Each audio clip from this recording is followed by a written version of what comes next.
His boots struck the wooden planks with such force that the boards cracked beneath him, sending echoes down the silent dock. He didn't pause. He didn't even look back. With one final breath, he hurled himself into the river's dark, heaving current. His body vanished into the water like a stone swallowed whole. But here's the thing, he wasn't jumping to save himself. The truth of what drove him off that dock is not what most people would imagine. And if you stay with me, you'll see that sometimes, the most powerful act of survival isn't about clinging to your own life, but about refusing to let go of what gives your life meaning. The river that day was not gentle. It churned and roared like something alive, frothing white with rage from a week of ceaseless rains. Locals whispered that when the river rose this high, it grew hungry. Boats overturned, bridges cracked, and every year or so, it claimed someone careless enough to wander too close. And yet, for Daniel, the river had always been a companion. He was 64, a retired carpenter, his hair grayed but still thick, his back bowed slightly from decades of lifting beams heavier than men. Every morning, before the sun crested the hills, Daniel brewed a pot of black coffee, poured it into a chipped mug, and carried it to the river's edge. There, he would sit in his weathered chair, stare at the water sliding past, and whisper quietly to the woman whose absence hollowed out his days. Her name was Margaret. It had been 3 years since cancer stole her, and though Daniel rarely spoke aloud to others, he spoke to her every dawn. He told her about the birds he saw nesting in the reeds, about the ache in his knees, about the new cracks spreading in the kitchen wall. He spoke as though she were still there beside him, nodding, smiling, listening. And in those quiet talks, the river became a witness to his grief, to his longing, to his stubborn attempt to keep her memory alive. But Margaret wasn't the only soul keeping him tethered to this world. There was also Willow. Willow was no ordinary dog. She had come into his life 2 winters ago, half-starved, her golden coat matted with mud, her ribs jutting out from under thin skin. Daniel had found her whimpering beneath the porch steps, shivering from the cold. When he reached out, she flinched as though expecting to be struck. That night, he wrapped her in an old blanket, fed her scraps from his plate, and let her sleep at the foot of his bed. He thought he was rescuing her. What he didn't know then was that she would rescue him instead. From that day on, Willow became his shadow. She followed him from room to room, patting softly at his heels. She was with him on the porch in the mornings, her head resting against his leg as he spoke to Margaret. She was with him on long walks into town, her ears flicking whenever someone greeted him. And when nightmares woke him in the hollow hours of the night, Willow would crawl onto the bed, pressing her warm body against his chest until his trembling stopped. She wasn't just his pet. She was the thread that bound his broken pieces together, the only thing that made the silence of his house bearable. Which is why the day she went missing by the river changed everything. It began quietly, as most tragedies do. Daniel was repairing the loose hinges on the garden gate while Willow trotted freely along the yard, her nose in the grass. The air was heavy with the smell of rain-soaked earth, the river swollen and restless just beyond the trees. One moment, he heard her pause against the leaves. The next, nothing. "Willow," he called, wiping his hands on his trousers. No answer. He walked to the edge of the yard, scanning the slope down to the riverbank. That's when he saw it, small paw prints pressed into the mud, leading straight toward the water. A strange unease clawed at his chest. The prints ended abruptly near the rocks. "Willow!" His voice cracked, sharper this time. Then came the sound. Not a bark. Not even a whimper. A splash. Daniel's heart seized. He stumbled forward, his boots sliding on the wet ground. And there, caught in the violent pull of the current, he saw her. Willow, her golden coat darkened with water, paddling desperately, eyes wide with terror. The river dragged her deeper, spinning her small body as though she were weightless. Time seemed to split in two. On one side, fear screamed at him, "You're too old, too weak, you'll drown if you try." On the other, memory flooded him, the night he first found her shivering, the way she curled against him in bed, the look in her eyes when she seemed to say without words, "Don't leave me." He couldn't lose her. Not her. Not after everything else he had lost. And then, unbidden, he heard Margaret's voice in his mind. Clear. Gentle. Certain. The things we save are often the things that save us. That was all it took. Daniel ran. His boots hammered the dock, each step louder than the last, the boards groaning under his weight. And with one desperate leap, he hurled himself into the ravenous arms of the river. The water hit like a wall of ice. It stole his breath instantly, crushing his chest, shocking his heart into panic. He plunged beneath the surface, the world exploding into bubbles and roaring sound. When he fought his way upward, gasping, his eyes scanned frantically. There, 50 feet ahead, Willow's head bobbed once, twice, before vanishing beneath the waves. No! The cry tore from his throat, swallowed instantly by the river's roar. He kicked with every ounce of strength left in his aging body, arms slicing the water, lungs burning.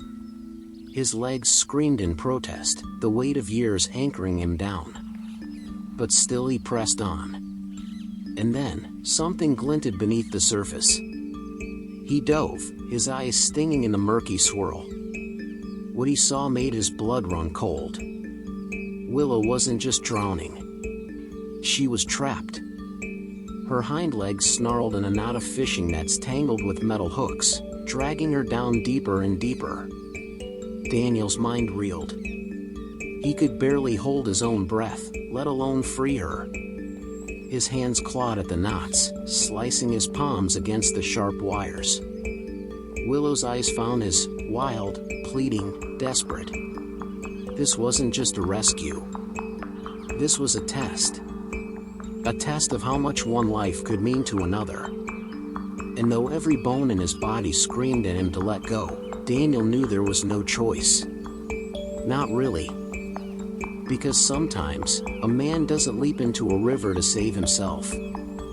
He leaps because there is someone, or something, worth more than his own breath. Daniel's fingers tore at the netting, his knuckles scraping against jagged wire, the sting of salt and rust biting into his skin. Willow kicked weakly, bubbles streaming from her snout as her chest convulsed for air she couldn't reach. Every second that passed was another heartbeat closer to the end. But the more he pulled, the tighter the knot seemed to draw. The river pressed down on him, shoving him deeper, tumbling him in its current like driftwood. His lungs screamed for air. His vision darkened at the edges. Still, he kept clawing. It would have been easy to let go. To push upward, to gulp the air his body demanded. To save himself. But Daniel had already made his choice before his boots ever left the dock. Willow wasn't just a dog. She was the one reason he still woke up each morning instead of letting the silence of his home consume him. She was the one who filled the empty space where Margaret's voice used to echo. He would rather surrender his own life than face another dawn without hers beside him. So instead of rising, he went deeper. The net cut across his chest as he shoved both arms through, tearing strands away. His blood clouded the water, crimson ribbons swirling around them. Willow's body went still for a moment, and terror sliced through him sharper than any wire. "No, no, stay with me," he thought desperately, though the words were only bubbles lost to the current. With one final wrench, something snapped. The net loosened. Willow jerked free, her legs kicking frantically. But in that same instant, Daniel's body betrayed him. His chest convulsed, forcing water into his lungs. His grip faltered, his strength drained like sand slipping through fingers. He watched Willow surge upward toward the faint shimmer of light above, while he sank lower, the river pulling him into its cold, eternal grip. The darkness welcomed him. It was heavy, suffocating, almost peaceful. He saw Margaret then, not as the gaunt, fragile woman he had last held, but as she was in the days of their youth, bright-eyed, hair catching the sun, smiling the way she used to when he returned home from long days at the carpentry shop. "Is it time?" he whispered in his fading mind. Her lips curved into a smile both tender and sad. She reached out her hand, but before he could take it, something yanked sharply at his collar. His eyes snapped open to a blur of fur and teeth. Willow. She hadn't fled to safety after all. She had turned back. Her jaws clamped tightly on his jacket, her body straining against the current. She was dragging him upward with a strength born not of muscle, but of devotion. Daniel's chest burned like fire as the surface drew closer. At the last second, his vision dimmed again, then they broke through.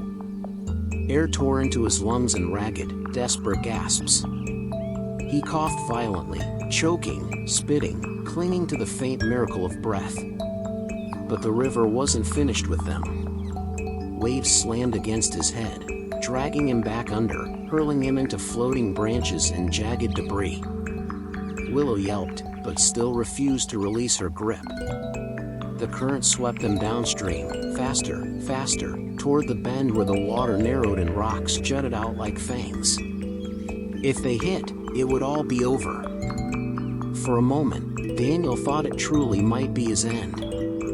His muscles quivered with exhaustion, his arms dead weight. His chest still felt full of water. He couldn't fight anymore. But then his gaze fell on Willow, still holding him, still refusing to let go, though her own body trembled with fatigue. The sight cracked something inside him wide open. He couldn't give in. Not when she was still fighting. He forced his numb arms into motion, paddling clumsily, angling them away from the deadliest rocks. Every inch of progress was agony. His vision blurred, his strength faltered, but inch by inch, he steered them toward the outer bank where branches dipped low over the water. Just a little further, he rasped, though the words were lost in the roar.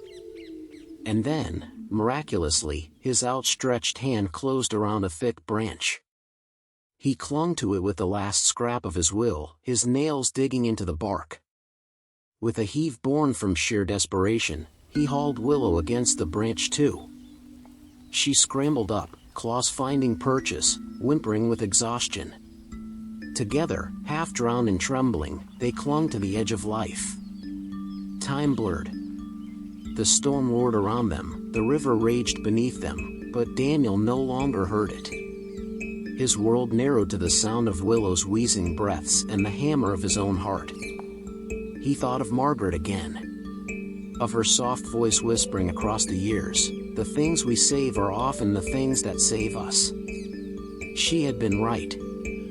Because in saving Willow, he had found something he thought was gone forever, the will to fight for his own life. Minutes later, though it felt like hours, shouts echoed across the riverbank. Townsfolk who had seen the commotion from the road scrambled down the slope, ropes and poles in hand. Strong arms reached for Daniel, pulling him and Willow out of the current and onto the wet, trembling earth. He collapsed on the grass, coughing so violently his ribs ached, while Willow pressed herself against him, licking his face as though to confirm he was truly alive. Tears blurred his vision, hot and relentless. He didn't try to stop them. He wrapped both arms around her sodden body, burying his face in her fur. "You saved me," he whispered hoarsely. You saved me." The villagers stood in stunned silence for a moment, watching the scene. Finally, an older woman stepped forward, laying a hand gently on Daniel's shoulder. "We thought you were gone," she said softly. "So did I," Daniel admitted, his voice breaking. And in that instant, as the river rolled on behind them, he realized the truth. He hadn't leapt to preserve his own life. He had leapt to preserve what gave his life meaning. And in the end, it was that meaning that had pulled him back from the depths. But here's where most people think the story ends. Man saves dog, dog saves man. A circle completed. A simple tale of sacrifice and survival. Only, that wasn't the end at all. Because just days later, something would happen that proved the river wasn't finished with them yet. And Daniel would come to understand that the leap he took wasn't just a single act of courage. It was the beginning of something far more profound, something that would change how he saw life, loss, and love forever. The river had let them live, but it had not let them go. For days after the rescue, Daniel woke with the taste of water in his throat, coughing in the darkness of his small home. Each night, he dreamed of sinking again, Margaret's hand reaching out, Willow's jaws pulling him back. Each morning, he woke to Willow pressed tightly against him, her warmth reminding him the dream was not the whole truth. But even as he breathed fresh air, something in him remained tethered to the depths. The townsfolk called him a hero. They praised his bravery at the market, clapped his back, told the tale to anyone who'd listen. But Daniel didn't feel like a hero. When he replayed the moment in his mind, he didn't remember courage. He remembered fear, the sheer terror of losing the only soul who made his life bearable. What haunted him most was the question he couldn't silence: what if Willow hadn't come back for him? What if, in saving her, he had been lost forever? The thought gnawed at him in quiet hours, sitting by the fire, staring into the flames. He should have been grateful. Instead, he felt like a man standing on a fragile edge, one step away from falling again. And Willow, she was not the same either. She followed him closer than ever before, never letting him out of her sight. If Daniel walked to the shed, she was there. If he moved from chair to chair, she moved too. She startled at the sound of running water, even the clatter of rain against the roof made her whimper. One afternoon, as he filled her bowl at the sink, she pressed against his leg, trembling. He crouched down, stroked her head gently, and whispered, "It's over, girl. The river's behind us now." But deep down, he wondered if that was true. 2 weeks passed. Slowly, Daniel began to find rhythm again. He returned to his morning ritual, coffee on the porch, river stretching wide before him, Willow's head resting on his knee. The river looked calm again, its surface smooth, reflecting the pale light of dawn. But calm rivers have long memories. And it was on one of those mornings, as mist curled above the water, that he noticed something strange. Far downstream, near the bend where rocks jutted from the water, something was moving against the current. At first, he thought it was driftwood. But driftwood didn't thrash. Driftwood didn't cry out. Daniel squinted, his heart tightening. It wasn't wood. It was a child. Shock froze him for a moment. No, it couldn't be. Not again. Not so soon. He blinked, hoping he was mistaken. But the cry came again, high-pitched and desperate, carried faintly on the wind. Willow sprang to her feet, ears alert, eyes fixed on the figure. She barked once, sharp and urgent, as if to say, "Do something." Daniel's chest constricted. He had nearly lost his life once. His body still ached from it. His nightmares hadn't faded. Every scar on his hands reminded him how close he'd come to joining Margaret. Could he really face that river again? But as the child flailed, disappearing for a terrifying second beneath the surface, the choice vanished. There was no choice. Not truly. Because a man who had been saved once knows what it means to be pulled from the dark. And he could not stand by while another soul vanished into it. Daniel bolted down the slope, his lungs burning with the sprint. His knees, stiff from years of work, screamed with pain, but he ignored them. He reached the dock, heart pounding. Willow bounded beside him, barking furiously. He gripped the rail, stared at the water. His body trembled. "This river's going to take me one day," he whispered, half to Margaret, half to himself. "But not today." And he leapt. The cold hit harder this time. His chest locked instantly, the memory of drowning snapping into place. But fear no longer ruled him. He knew this water now, its tricks, its hunger, its pull. He swam with purpose, his strokes strong, his breath controlled. Willow paced the bank, barking encouragement, her voice carrying over the roar. The child's cries grew weaker. Daniel pushed harder. He reached the boy just as small hands slipped beneath the waves. He dove, caught the flailing arm, and yanked upward. The boy coughed, choking, clinging to Daniel with desperate strength. "I've got you," Daniel gasped. "Hold on." The current tried to wrench them apart, dragging them toward the rocks. Daniel kicked with all he had, turning them toward the bank. His muscles screamed, his lungs burned, but he didn't let go. And then, miracle. A rope shot across the water, landing just feet from him. Townsfolk again, rushing to help. With the boy clinging to his neck, Daniel seized the rope. Together, they were dragged to safety. They collapsed onto the grass, gasping. The boy sobbed into Daniel's chest, coughing water, eyes wide with terror. Daniel wrapped his arms around him, rocking gently, whispering, "You're safe. You're safe now." Willow pressed close, licking the boy's hand as though to reassure him too. The villagers crowded around, astonished once more. And though Daniel shook with exhaustion, a strange calm filled him. He realized something then. His first leap into the river had been for love, to save Willow, the last piece of his broken heart. But this leap was different. This was for someone he didn't even know. For life itself. For the truth that all of us, in our weakest moments, are worth saving.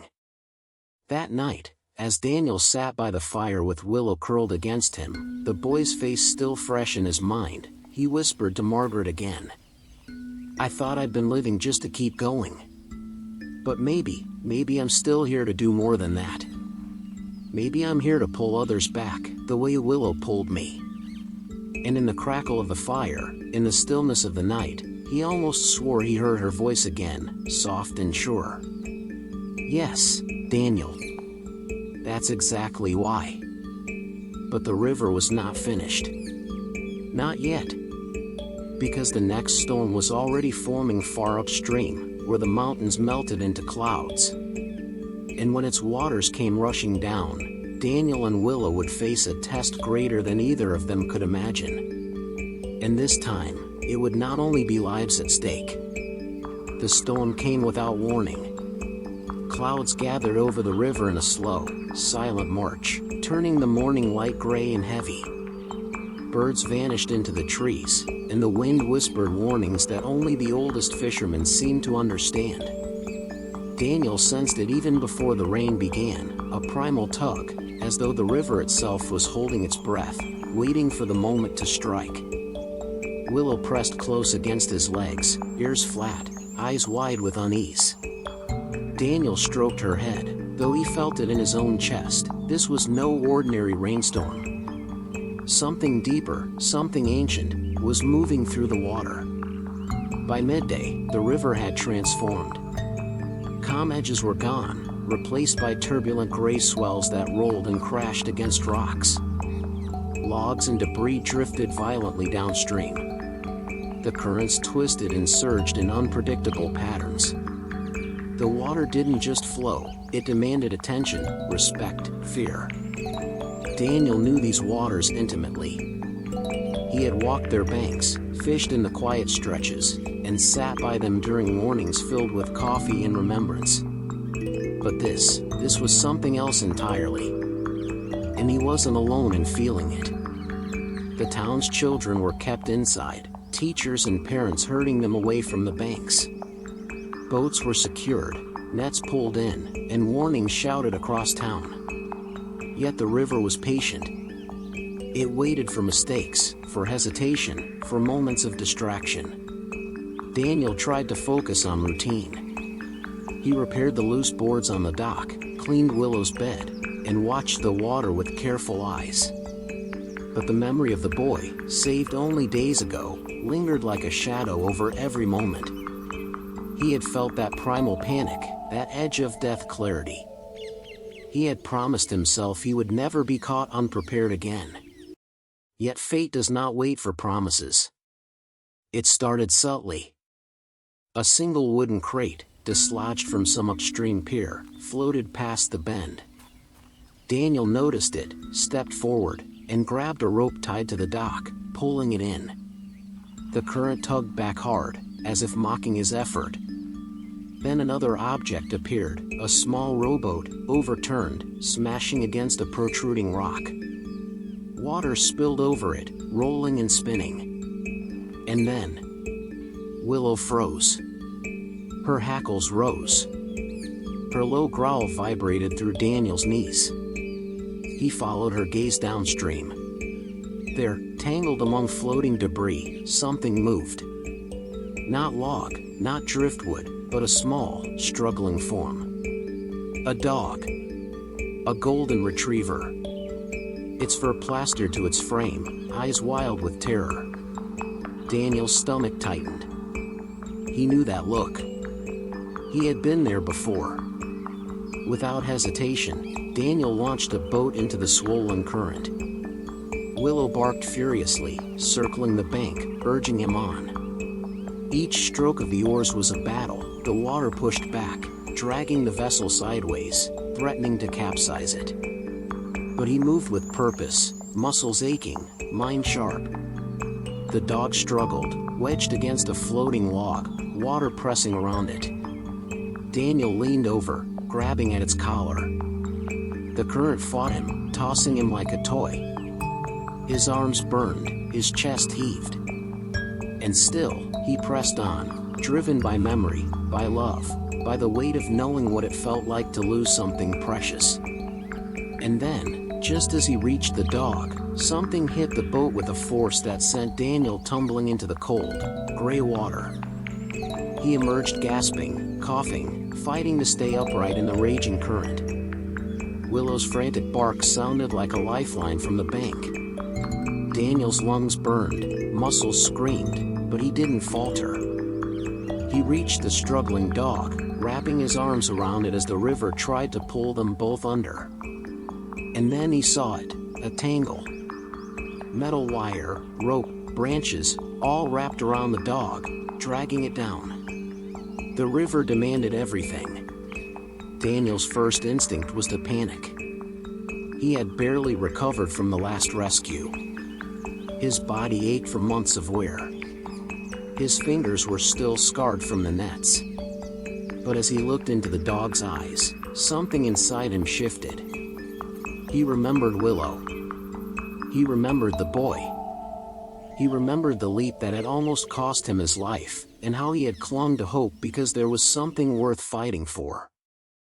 This was not just about saving a dog. This was about honor. About courage. About living in a world where fear exists, but love exists too. He dove. The water was merciless. It shoved him down, tangled him in floating branches, forced him to twist against his own strength. But he found the dog, freed it from the worst of the debris, and swam toward the surface with a determination that defied exhaustion. The river was not done testing him yet. A second wave of logs and uprooted trees collided, sending Daniel and the dog under. His vision blurred. Every muscle screamed. Panic clawed at the edges of his mind. And then, faintly, he heard Willow's bark from the bank, urging him on. And just as he thought the river might finally claim him, he felt something wrap around his wrist, a hand. A strong hand, pulling him, guiding him, refusing to let go. Above, the storm had reached its full fury. Rain pounded, wind shrieked, and the river raged like a living beast. Yet in that chaos, Daniel realized something profound. The river was not an enemy. It was a mirror. It tested him, but it also revealed what he could endure, what he could protect, and what he could love. And as he was pulled to safety, soaked, shivering, gasping for breath, Daniel knew the truth. The leap into the river, the fight against death, the rescue of Willow, the boy, now this dog, these were all connected. Life demanded courage, and courage demanded sacrifice. He had learned it once, and he was learning it again. But the river was patient. It remembered. It waited. And Daniel, for all his courage, knew in the deepest part of his being that the greatest test was still ahead. This was no longer about survival. It was about understanding what it truly means to leap, not for oneself, but for the life that depends on you. And soon, he would have to leap again. The river had calmed in appearance, but appearances were deceiving. Daniel stood on the bank, dripping and shivering, Willow pressed against him, the second dog trembling beside them. The storm had passed, leaving behind a river that glimmered deceptively in the morning light. A false calm. A trickster. He had survived, again, but the taste of water in his mouth, the sting of cuts along his hands, the ache in his chest reminded him, survival had a price. And then he noticed movement. A small figure emerged from the water a little downstream. Not struggling, not calling.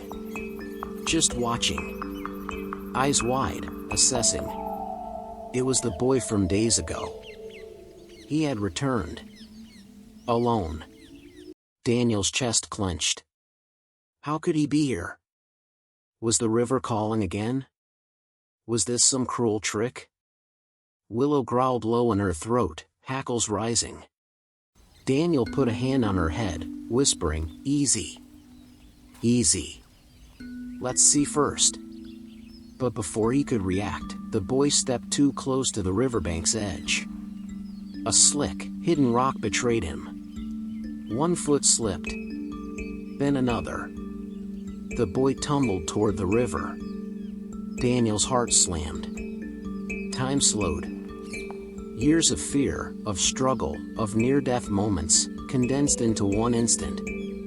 He didn't hesitate. He ran. The river surged to meet them, as if remembering Daniel from their previous battles. Waves slammed against the bank, sweeping debris downstream. Daniel grabbed the boy's arm, but the current yanked at both of them. Willow leaped into the water. The dog he had rescued earlier barked and swam alongside her. Together, they became a lifeline, circling the boy, keeping him afloat, while Daniel fought the pull, dragging them toward shallower ground.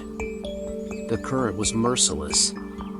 It twisted Daniel's body, slammed him against jagged rocks, and dragged him under for terrifying seconds.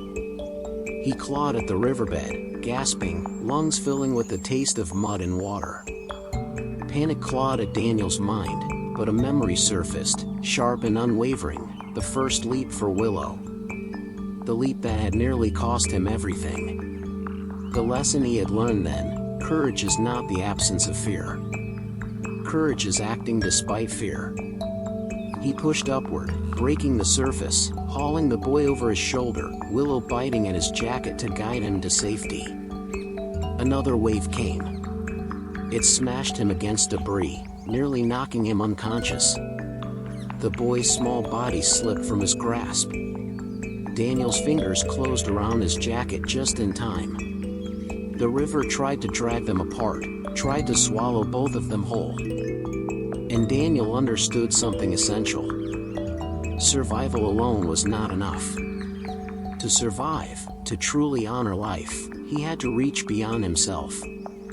And then, Beneath the water, he felt a tug not from the current, but from something larger, a root, a snag, something alive.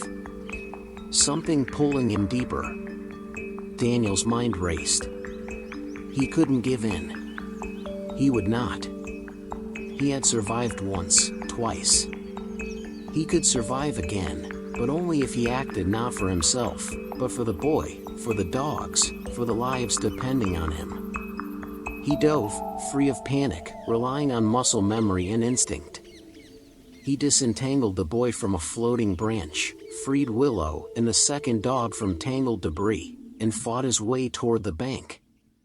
His chest burned, his arms a leaden weight, but he pushed. Inch by inch, stroke by stroke. Then, finally, he felt the bottom under his feet. Solid ground.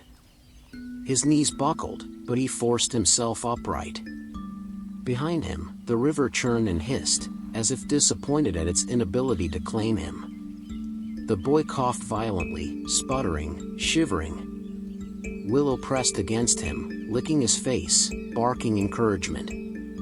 Daniel wrapped his arms around them all, chest heaving, tears mingling with river water on his cheeks. A strange calm settled over him. Not relief. Not triumph. Something quieter. Something that felt like understanding. He realized the leap he had taken for Willow, the leap he had taken for the boy, the leaps he might take again. These were not about heroism. They were about connection. About refusing to abandon what mattered. About letting love define the edges of courage. And as he looked downstream, watching the river recede into quiet darkness, Daniel understood the full measure of sacrifice. It was not the act of leaping that mattered. It was what drove the leap. The choice to risk oneself for the life that depended on you. The decision to trust love more than fear. He whispered Margaret's name again. The memory of her voice, soft and steady, echoed in the wind. The things we save are often the things that save us. This time, he understood fully. It was not just Willow. It was not just the boy.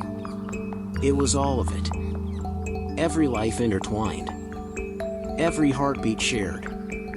Every act of love, no matter how small, capable of pulling someone from the depths. And yet, the river had not finished testing them. Not yet. As Daniel walked home, carrying the boy's hand in his, Willow by his side, he realized he was changed. Each leap into the river had been a brush with death, a confrontation with fear. And each time, he had survived. Not by luck. Not by strength alone. But by the bond he had with those he loved, the life he refused to surrender. The river had taught him something simple, yet profound. Courage is measured not by what you keep, but by what you risk for others. And though the storm had passed, he knew the lessons of the river would stay with him forever. The river had quieted, but Daniel felt its pulse still. It was there in the soft ripple of water, in the drift of morning mist, in the distant cries of gulls circling overhead. It was not just a river. It was a witness, a teacher, a mirror to the choices he had made, and those he would make again. Willow pressed against his leg, her fur still damp, her eyes bright and fierce. The boy clung to his hand, shivering, but alive. Daniel let himself breathe, the tension in his chest loosening, though a deep ache remained. He sat on a fallen log, pulling Willow close. The boy nestled against him, exhausted, eyes wide but safe. Daniel's hands shook as he ran fingers through Willow's wet fur. "I thought I was done with the river," he whispered. "I thought I'd risk enough already." Willow nudged his hand, as though to remind him that bravery was not a choice, it was a call. And in that quiet, he understood something essential. Every leap he had taken had not been for himself. Each plunge into the river had been for someone else, first Willow, then the boy, then the dog he had saved on the previous storm. Life had tested him again and again, and each time, He had acted with love, not fear. But the river still held one secret, one final test he hadn't yet seen. The boy spoke first, his voice trembling. I didn't know if anyone would come. I thought. You thought you'd be alone, Daniel finished for him, nodding. I've been there. But you're never truly alone. Not when someone, or something, cares enough to leap for you. The boy's small hand found Willow's head, running through the wet fur, and Daniel realized the circle was complete. Life had flowed from one act of courage to another. Love had bridged fear. Survival had become something larger than mere breath, it had become connection. Days passed, and the river seemed to breathe around Daniel, Willow, and the boy. Word spread through the town of their near-drowning rescues. They were lauded, celebrated, but Daniel remained quiet.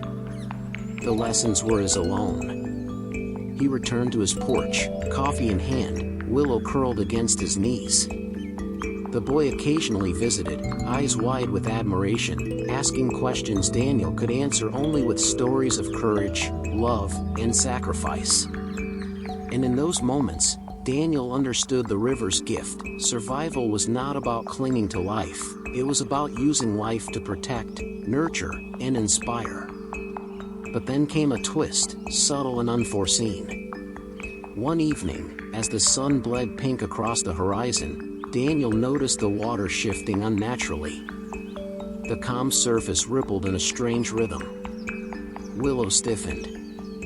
The boy, visiting again, pointed toward the river. It's moving weird, he said. Daniel squinted, heart tightening. He recognized the pulse of the river, not a threat, but a warning. Something lay beneath, something that had watched all along, something that waited for the right moment to challenge them again.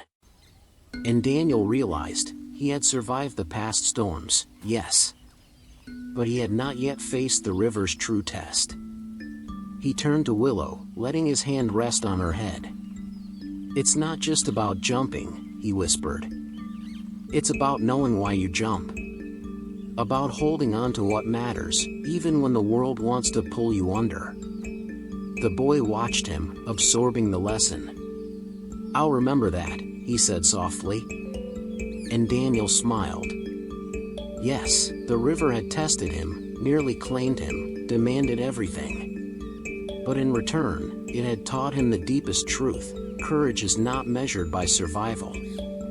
It is measured by sacrifice, by love, and by the willingness to risk everything for those who cannot save themselves. Night fell. Daniel sat by the fire, Willow at his side, the boy asleep in a nearby chair. The room smelled of wet fur, coffee, and the faint smoke of burning wood.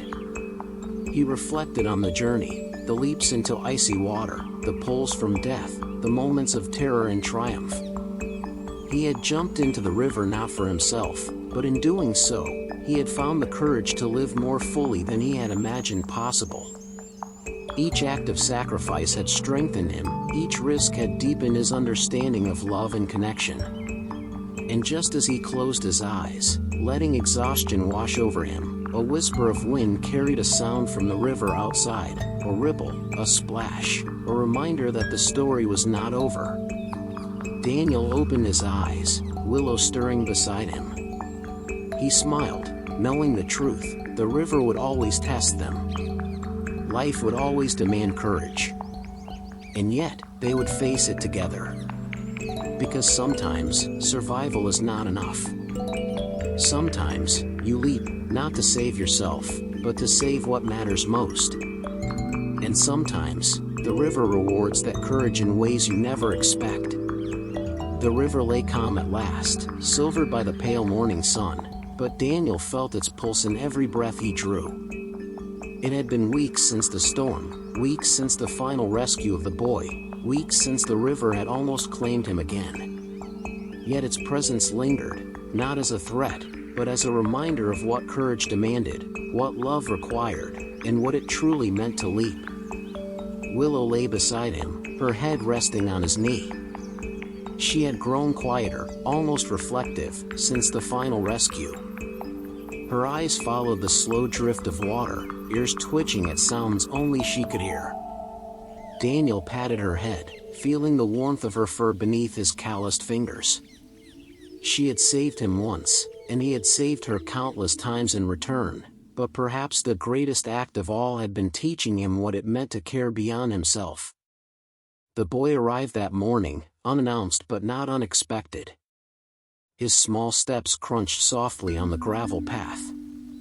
Daniel watched him approach, heart tightening, memories of the river's chaos still vivid. "Morning, Daniel," the boy said, voice low, almost reverent. "Morning, Liam," Daniel replied, using the boy's name now as if it were another anchor to life itself. "Come closer." The boy knelt beside Willow, stroking her damp fur. "I wanted to see if you were okay," he said. "And I wanted to thank you again." Daniel smiled, the corners of his mouth softening with warmth. "You don't need to thank me," he said. "The river, it tests all of us. It only shows what we already carry inside. Courage, love, and the choice to leap when it matters most." He looked into Liam's eyes, and for a brief second, the river seemed to stir behind them, as if acknowledging the truth in Daniel's words. Daniel rose, brushing dirt and gravel from his trousers, Willow at his side.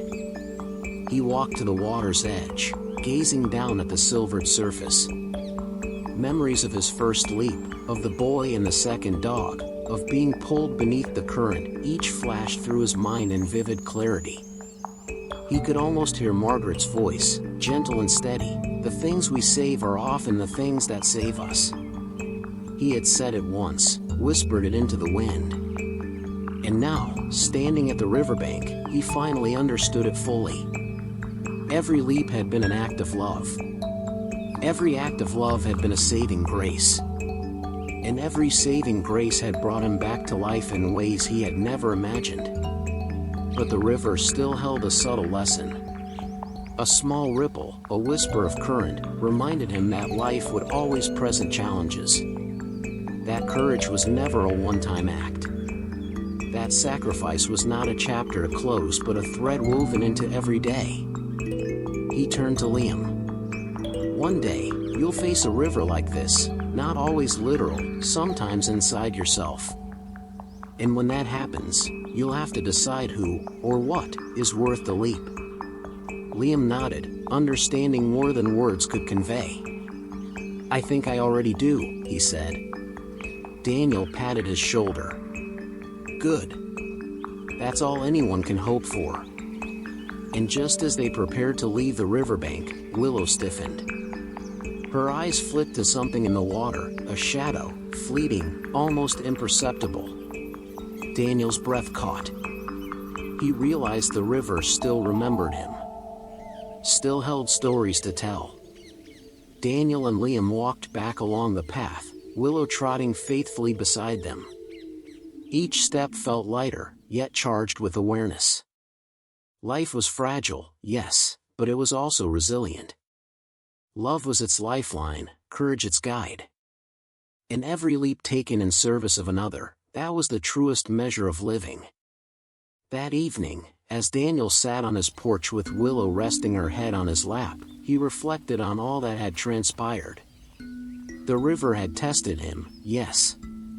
It had demanded his strength, his fear, his very life. And in return, it had taught him that the most profound acts of courage are often invisible to the world. They are the ones felt in the heart, carried quietly in memory and deed. He whispered Margaret's name once more. "I understand now," he said softly. "I understand what it means to leap, and to save what matters." Willow shifted, as if acknowledging the words, and Daniel smiled, a rare, full smile that reached his eyes.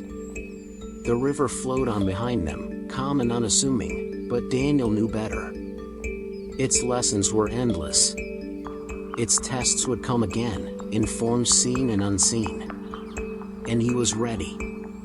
Because the leaps he had taken, the lives he had saved, and the love he had chosen, those were the things that defined him. And somewhere, far upstream, the river whispered again, hinting that the next challenge, the next leap, was already waiting. Daniel closed his eyes, Willow resting fully against him, Liam safe nearby, and felt the peace that comes only after surviving not just for oneself, but for the lives that matter most. He had leapt. He had risked. And in doing so, he had discovered that courage is not about surviving the river. It's about knowing why you leap, and what you choose to save. The river had taught him, and he had listened. The morning after the final storm, Daniel woke to a soft drizzle. The river lay subdued, gray and almost gentle. Willow stretched beside him, paws resting lightly on the floor, and Daniel realized how much she had become a mirror of his own spirit, alert, loyal, unyielding, yet tempered by the quiet wisdom of survival. He stepped onto the porch, inhaling the damp, earthy air, and noticed the boy, Liam, already at the riverbank. He was tossing small stones into the water, watching each ripple carefully. There was a solemnity in the way he observed, a reflection of lessons learned under the pressure of life's most violent currents. Daniel joined him, Willow at his side. They didn't speak at first. The river's presence filled the silence, a gentle hum of flowing water that seemed to convey both memory and warning. "You're quiet today," Liam said finally. "Is it because you're thinking about the river?" Daniel nodded slowly. "Yes. And because I've learned something important. You see, the river doesn't just test strength. It tests heart. It tests the willingness to put someone else's life ahead of your own." The boy looked up at him, eyes wide. "Even if it's scary?" Daniel smiled, brushing a wet lock of hair from Liam's forehead. "Especially if it's scary. Courage is not the absence of fear, it's acting in spite of it. Every leap I took, I felt fear. And yet I went anyway. Because someone else's life mattered more than my own comfort. More than my own safety." Willow barked suddenly, alert, her gaze fixed on the opposite bank. Daniel squinted, and for the briefest moment, he thought he saw movement beneath the calm surface. But it was gone before he could focus. They walked together along the riverbank. Each step seemed heavier than usual, weighed down by memory, by survival, by the knowledge that the river was a living teacher. Daniel stopped to pick up a piece of driftwood, worn smooth by months of currents. He handed it to Liam. "Hold on to this," he said. "It's not just wood. It's a reminder of what matters, of what you protect, and of the courage it takes to act when the world demands it." Liam took it carefully, gripping it tight. "I'll remember," he said. Daniel felt a swell of pride and relief.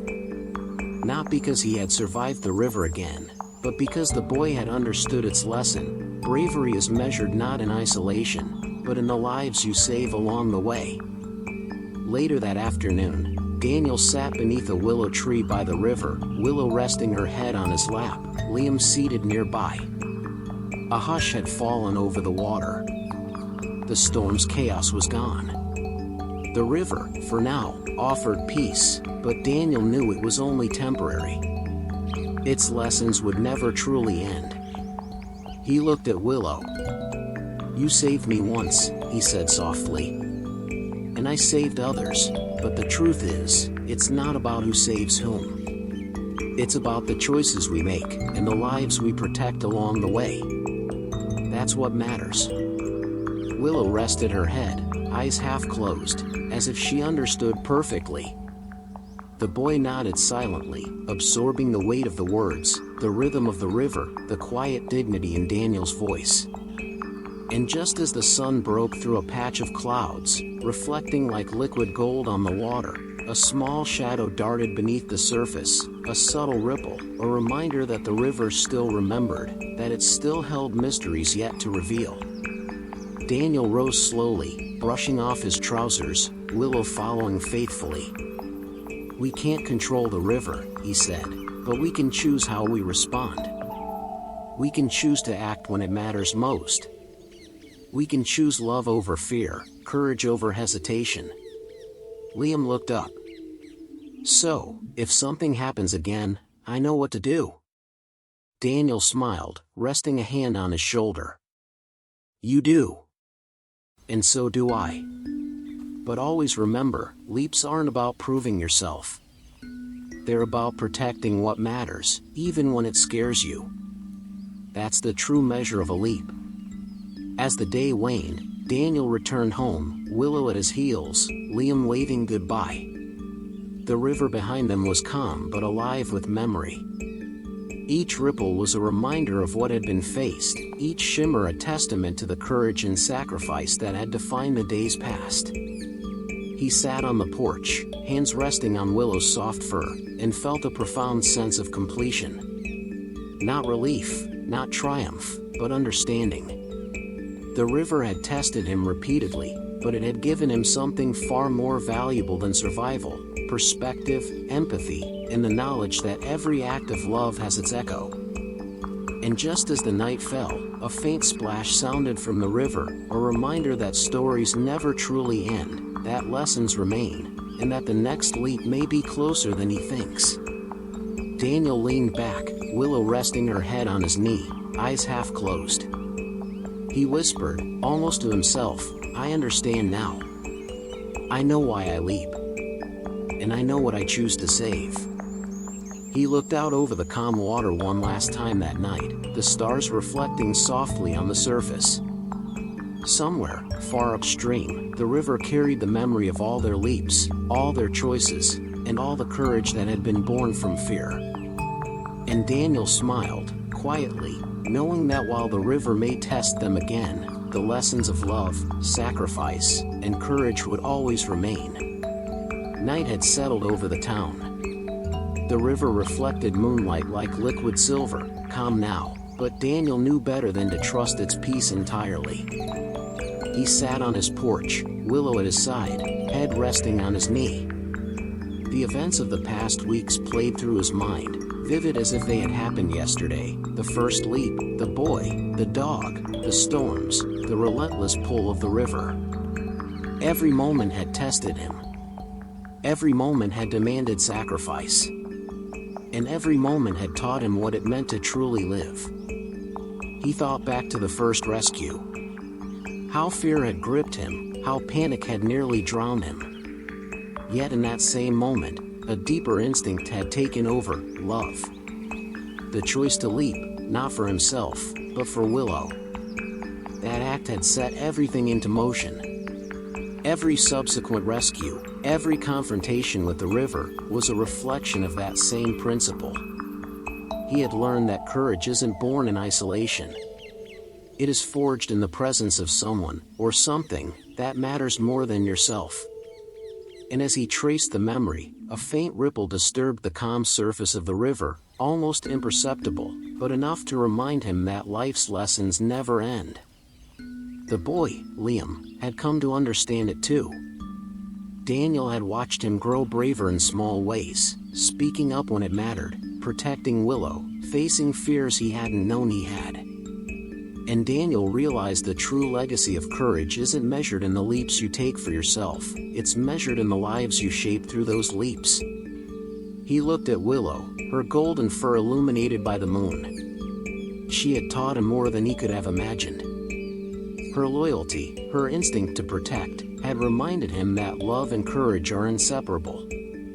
That day, he hadn't just saved a dog, a boy, or himself. He had witnessed life's fragile thread and chosen to honor it again and again. Weeks later, Daniel returned to the river at dawn. The mist curled around the edges, softening the world into pale hues of blue and gray.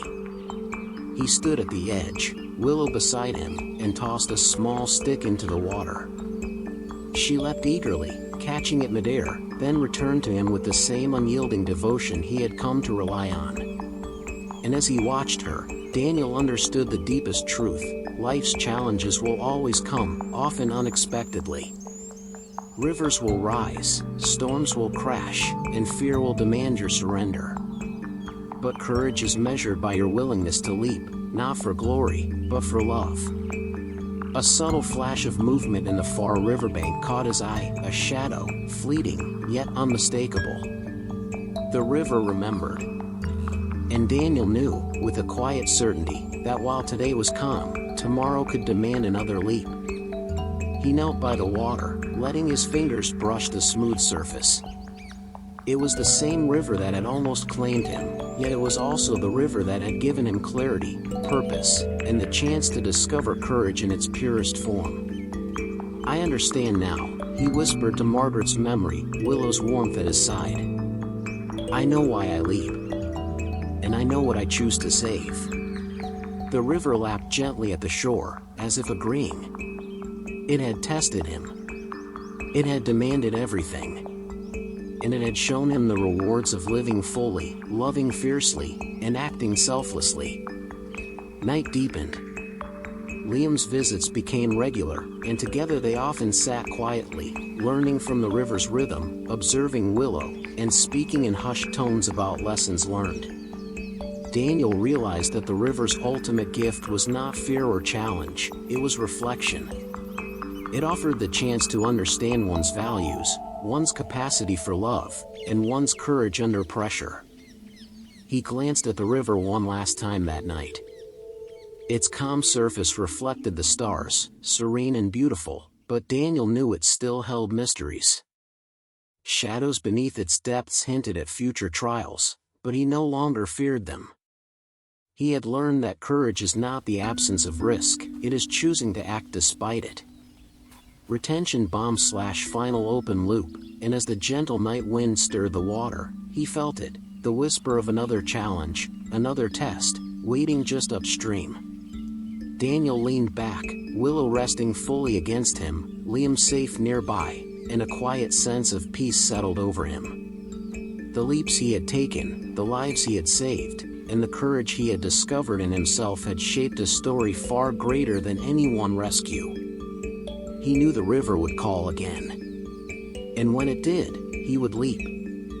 Because that is what it means to live fully, to see beyond fear, to act in love, and to choose courage when it matters most. If this story touched you, remember, the leaps we take for others define who we are. Life will challenge you, rivers will rise, and fear will demand surrender, but courage lives in your choices. Subscribe and join Daniel, Willow, and Liam on their next journey, because the river's lessons are never finished, and the greatest leaps may still be ahead.